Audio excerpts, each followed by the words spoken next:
冇分開，應要淡忘你，找到你伴侶。重臨舊情景，我卻哭得出眼淚。時常在聯想，你會溫馨的抱他午睡。然而自己現在沒任何權利再抱怨一句，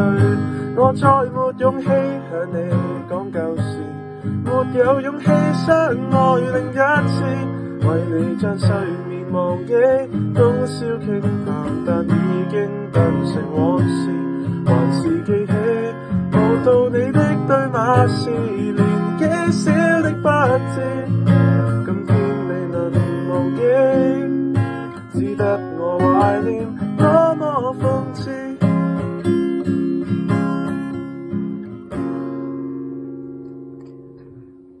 輾轉反側將愛活埋，要把你印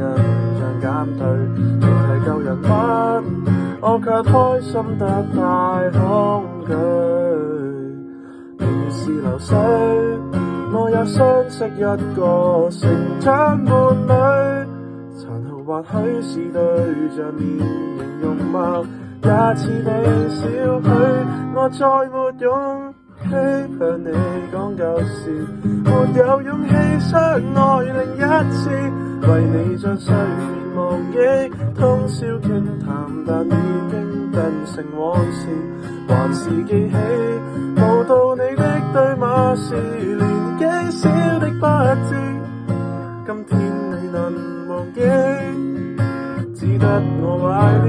多麼諷刺。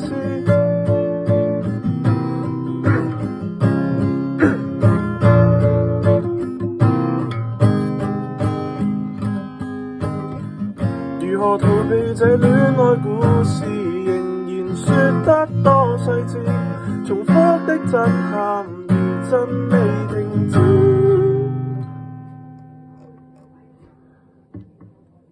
我再沒勇氣向你講舊事，沒有勇氣相愛另一次，為你將睡眠忘記，通宵傾談，但已經變成往事，還是記起無道理的對罵是年紀小的不知，今天再回頭看這一個男孩子，我怕面對你說到生活時，後悔過往的幼稚真意，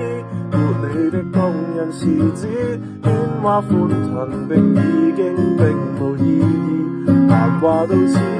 遺憾到此，結論是回憶總要到此，